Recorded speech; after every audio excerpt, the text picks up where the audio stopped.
आज म तपाईहरुलाई मुला र पिरालुको तरकारी बनाउन सिकाउँछु। तपाईहरुलाई मेरो रेसिपीको भिडियो मन पर्छ भने लाइक, शेयर, सब्स्क्राइब गरिदिनु होला। तपाईहरुलाई अरु रेसिपी चाहिन्छ भने कमेन्ट गर्नु होला। ल अब सुरु गरौँ।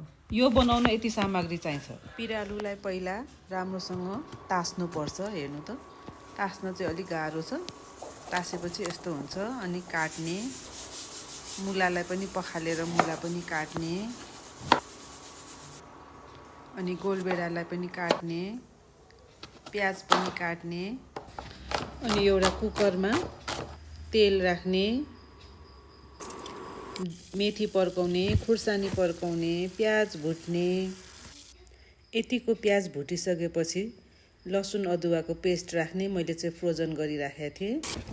अनि यसमा बेसारको धुलो राख्ने, जिराको धुलो पनि स्वाद अनुसारले राख्ने, अनि चलाउने।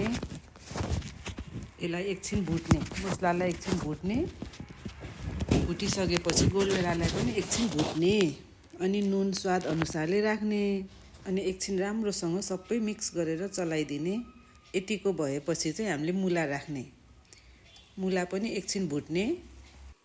एकैछिन चलाएपछि त्यसमा फेरि पिरालु राख्ने। पिरालु सबै राखेर एकछिन चलाइदिने।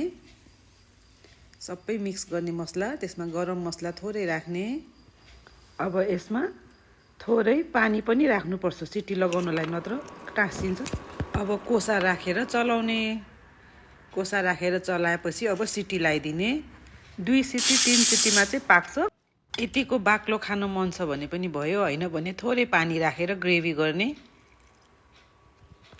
अनि लास्टमा धनिया राखेर फेरि एकछिन गुरगुर उमाल्दिने। हेर्नु त, अब तयार भयो। यता मेरो क्वाटी पनि सँगसँगै पाकिसक्यो। तपाईहरुलाई कस्तो लाग्छ मेरो भिडियो?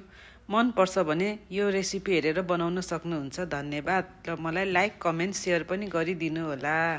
तयार भयो हाम्रो पिरालुको तरकारी।